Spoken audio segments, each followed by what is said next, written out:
우리는 시편을 통해서 계속 예수 그리스도에 대해서 더 자세히 더 주의하여서 알아가 보고 또 살펴보고 있습니다. 예수님은 궁극적 행복자이시고 하나님이 낳으신 아들이시면서 십자가에서 죽으신 분이십니다. 그러나 그분은 복음으로 우리에게 다가오셔서 우리에게 구원을 이루시는 구원의 하나님이십니다. 그리고 그분은 구원받은 자들 안에서 역사하셔서 구원받은 자들 안에 살아 역사하심으로 우리를 열매 맺게 하시는 분이다 말씀을 나누었습니다. 이제 오늘 본문을 통하여서 또 예수님은 어떤 분인지 그것을 좀 더 예수님에 대하여 좀 더 가까이 가서 또 예수님은 어떠한 분인지 몇 가지를 살펴보려고 합니다. 예수님은 구원받은 자를 위해 다스리시는 분이다. 예수님은 구원받은 자를 위해 다스리시는 분이다. 예수님은 구원받은 자의 삶을 또한 다스리시는 분이다. 이렇게 우리에게 말씀하고 있습니다. 오늘 시편 29편 1절 2절을 보면 한번 읽어볼까요? 시작. 너희 권능 있는 자들아 영광과 능력을 여호와께 돌리고 돌릴지어다. 여호와께 그의 이름에 합당한 영광을 돌리며 거룩한 옷을 입고 여호와께 예배할지어다.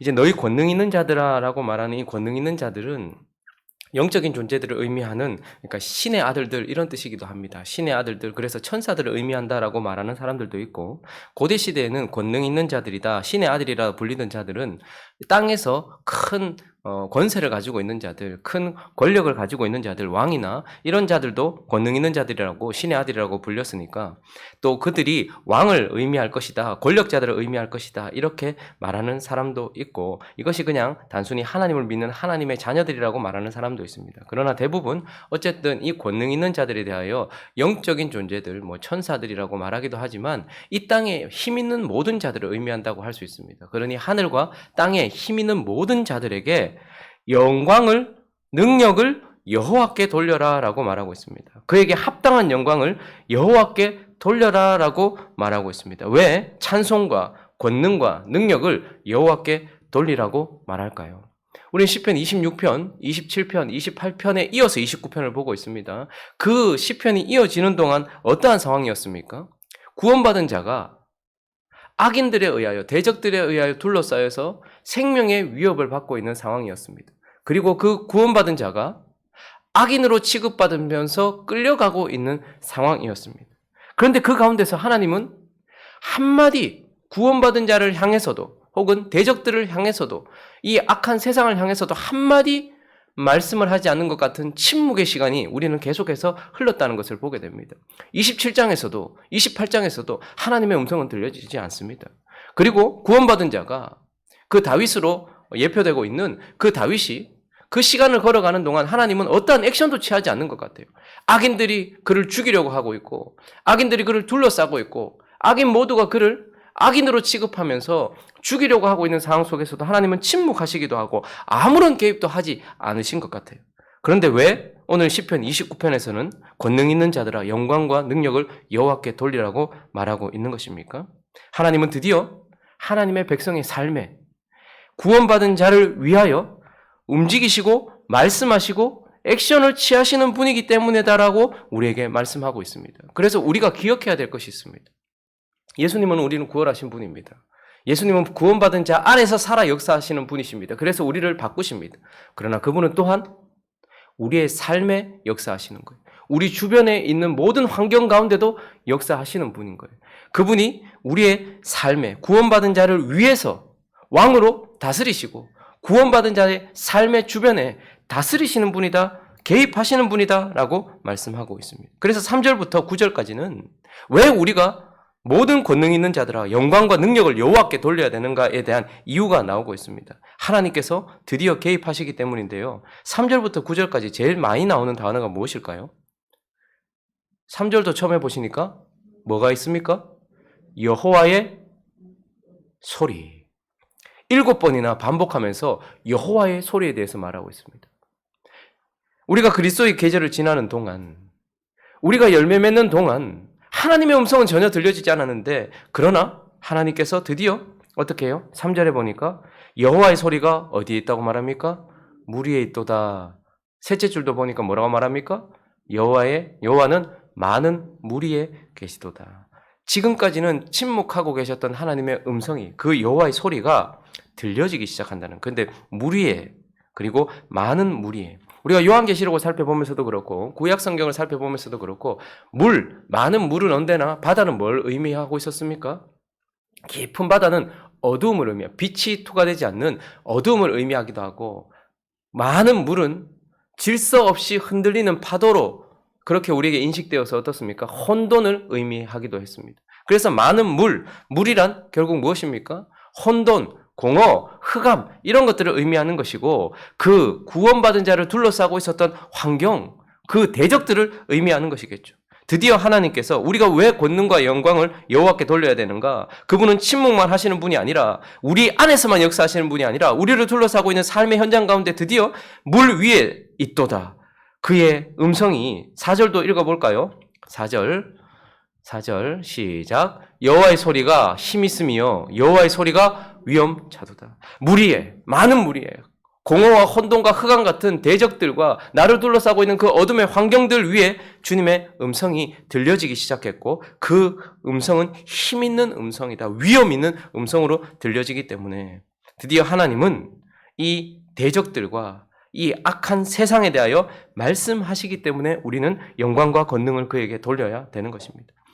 그리고 또 왜 우리는 그 권능과 영광을 하나님께 돌려야 될까요? 구원받은 자를 위하여서 그분의 음성이 들려지기 시작했고 5절도 읽어볼까요? 5절 시작. 여호와의 소리가 백향목을 꺾으시며 여호와께서 레바논 백향목을 꺾어 부수시도다.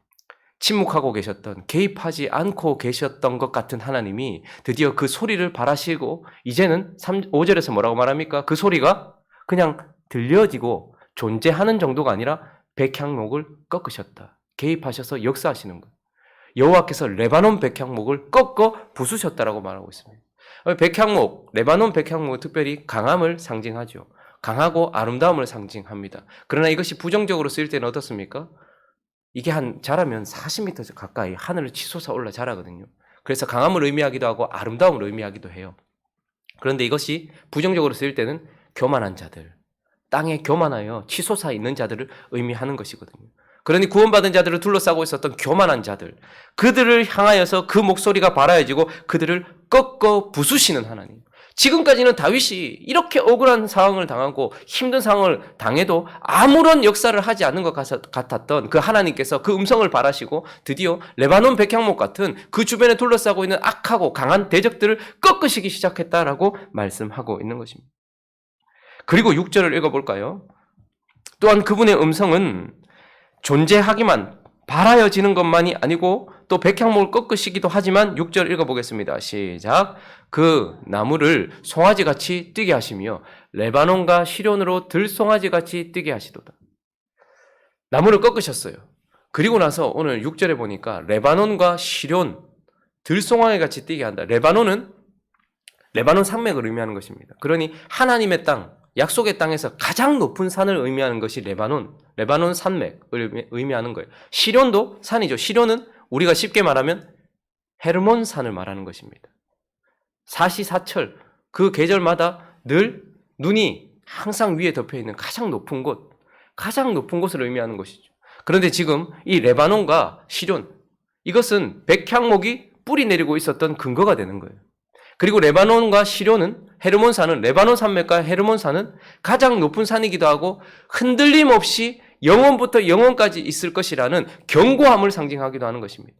그런데 이 레바논과 시련, 이 견고한 레바논의 백향목이 근거가 되었던 그리고 절대 요동치지 않을 것 같았던 이 땅이 어떻게 되는 거예요? 들송아지가 놀라서 뛰는 것처럼 우리가 지진이 나면 어떻습니까? 산맥들이 널뛰듯이 그렇게 움직이는 것처럼 요동치 않은 땅과 같은 그 땅이 하나님의 음성에 의해서 어떻게 된다는 거예요? 뒤집어지고 엎어진다라고 말씀하고 있는 것입니다. 그리고 또 7절, 8절은 이렇게 말씀하고 있는데요. 7절 여호와의 소리가 화염을 가르치도다. 8절 있습니다. 시작. 여호와의 소리가 광야를 진동하시며 여호와께서 가데스 광야를 진동시키시다.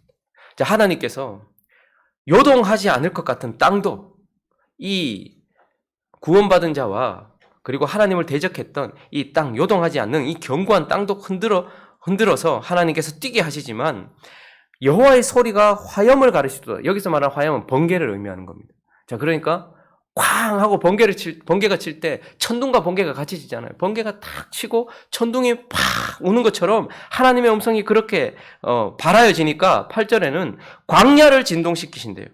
그리고 가데스 광야를, 여기서 가데스 광야는 출애굽한 이스라엘 백성들이 어떻게 해요? 하나님의 약속의 땅으로 들어가기 전에 그때에 그곳에서 이야기가 출애굽기에 보면 가데스 바네아를 얘기하죠. 그래서 지금 그것을 얘기하는 것입니다. 그런데 이 가데스 바네아는, 이 광야는 하나님의 약속의 땅의 최남단을 얘기해요.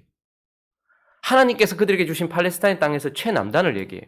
그리고 레바논과 시료는 하나님의 약속의 땅에서 최북단을 얘기해요.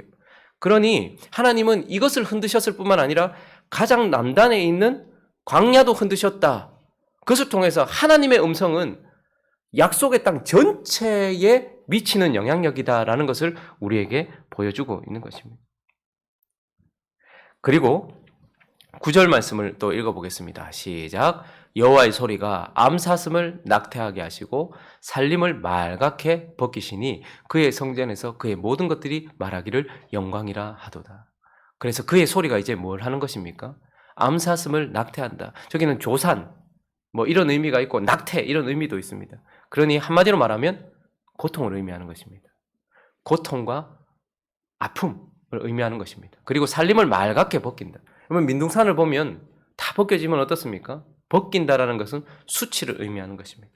그래서 하나님의 음성이 발하시니 이제 하나님의 백성들을 둘러싸고 있었던 그 모든 물과 많은 물 같은 어둠과 혼돈스러운 그 모든 세상 가운데 하나님의 음성이 발하시고 그리고 높이 교만하여 솟아 있었던 백향목을 꺾으시고 그리고 그 백향목을 지탱하고 있었던 견고하여서 언제나 요동할 것 같지 않은 그 견고한 땅이 높은 산이 흔들리고 그리고 북단에서 남단까지 모든 영역에 하나님의 음성이 발하여져서 그들에게 악인들에게 그리고 악한 세상을 향하여서 고통과 수치를 주시는 하나님이시다라고 우리에게 말씀하고 있는 것입니다.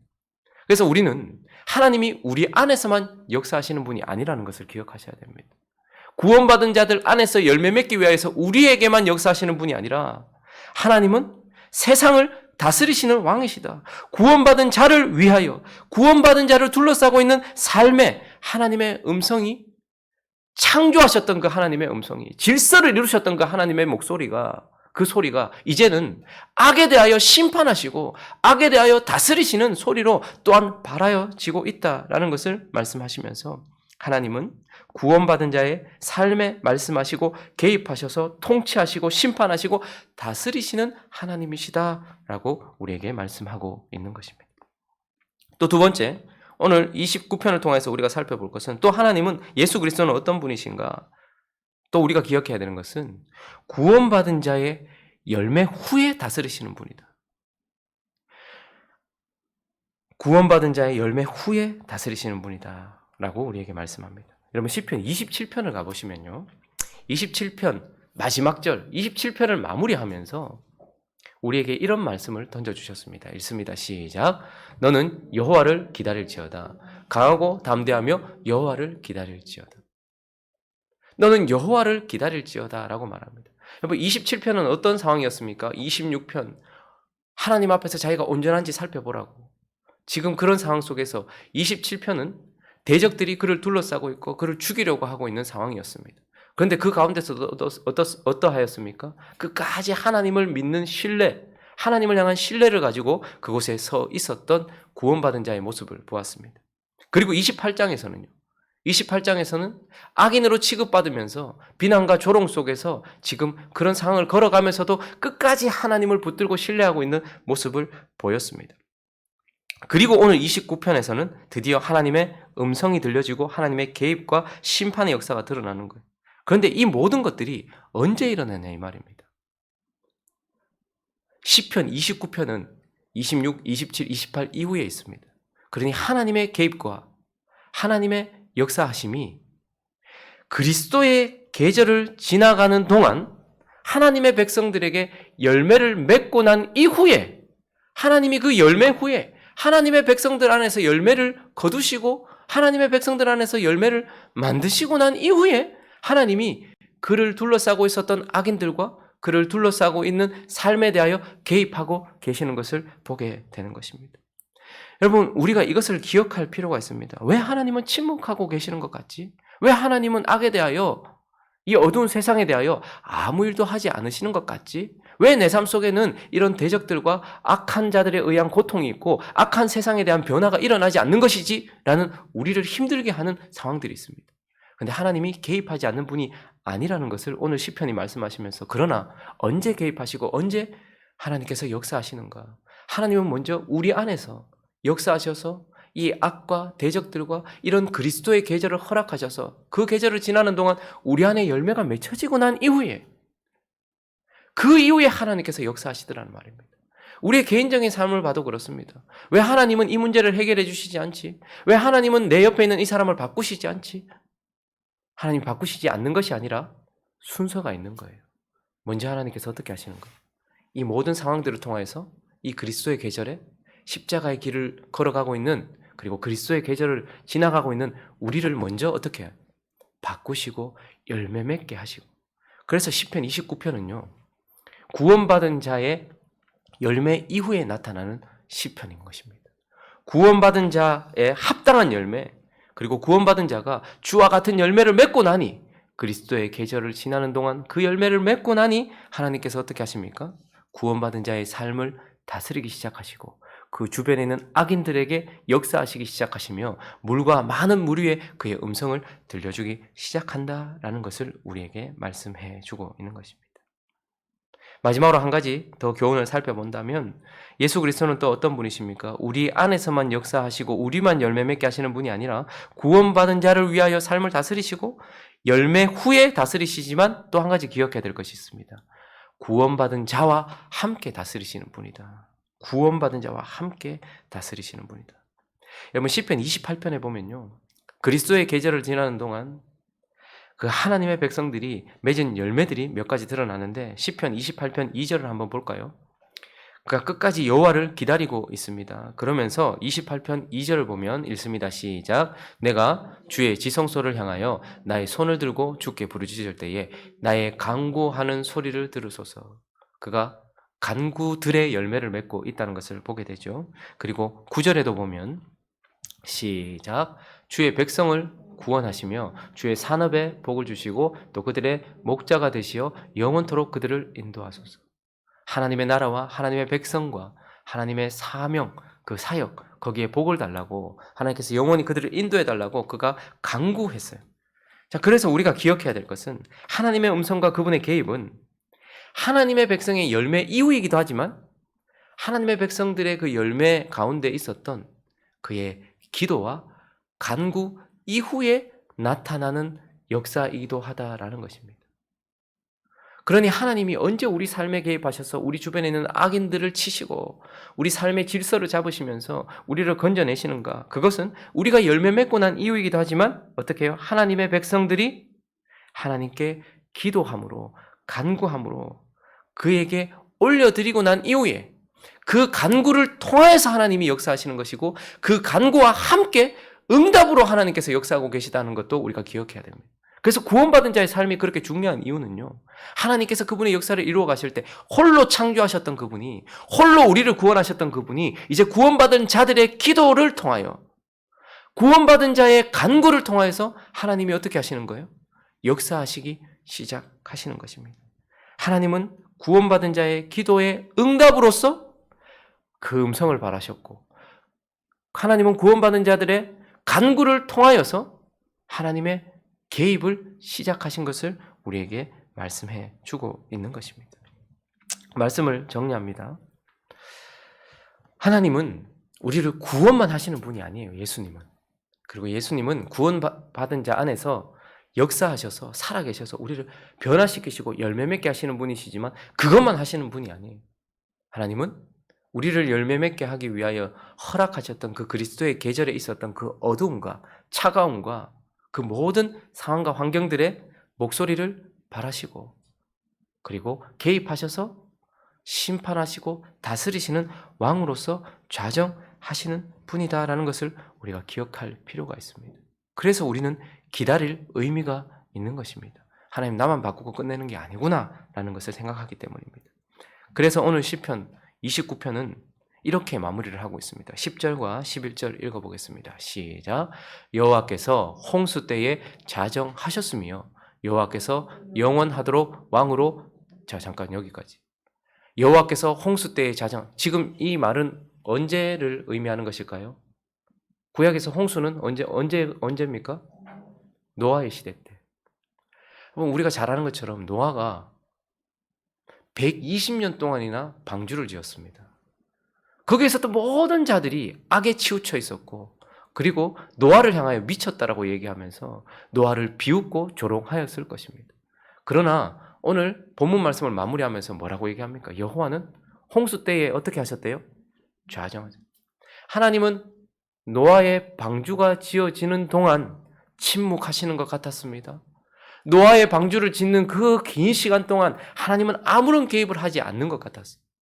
그러나 하나님은 그 기간 동안 노아를 열매 맺게 하셨고 노아에게 역사하셨습니다. 그리고 난 이후에 그것이 끝이 아니고 어떻게 됩니까? 홍수가 일어나서 하나님이 좌정하셔서 다스리셨다라고 말씀하고 있는 것입니다.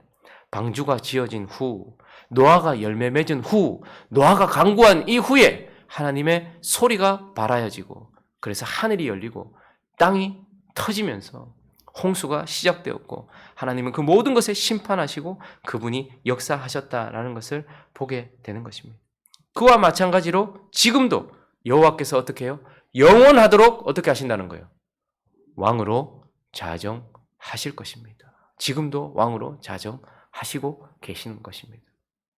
우리의 삶이 그리스도의 계절이 혹독하여서 그리고 하나님의 침묵이 너무 길고 지나고 하나님의 개입이 너무 없어서 억울하고 힘들고 눈물 나고 한숨 나는 상황을 걸어간다 할지라도 우리는 그분을 담대함으로 기다릴 필요가 있습니다. 120년이라는 시간이 지났을 때 홍수 가운데 자정하셔서 역사하셨던 하나님, 다윗이 그 열매를 맺고 난 이후에 간구 이후에 하나님께서 역사하셔서 다윗의 삶 속에도 일하셨던 하나님이 우리의 삶에도 그렇게 역사하셔서 11절은 여호와께서 자기의 백성에게 힘을 주시며 여호와께서 자기 백성에게 평강의 복을 주시리로다.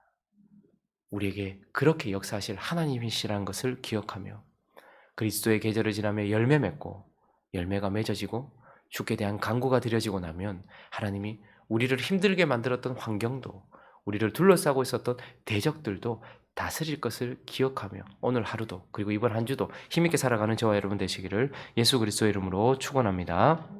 같이 한번 기도하겠습니다. 먼저 우리 교회를 위해서 한번 기도했으면 좋겠습니다. 하나님, 이 혼란스러운 시기 가운데 잘 분별하여 걸어갈 수 있는 행복한 우리 교회 될 수 있게 해달라고, 그리고 행복한 우리 교회 연말에 선거가 있을 텐데 좋은 직분자, 신실한 직분자, 충성스러운 직분자 세워질 수 있게 해달라고 우리 교회를 하나님께서 든든히 붙들어달라고 기도했으면 좋겠고, 또 오늘 말씀을 생각하시면서 기도하시고 또 각자의 기도 제목들을 가지고 함께 기도하며 나아갑니다. 기도하겠습니다.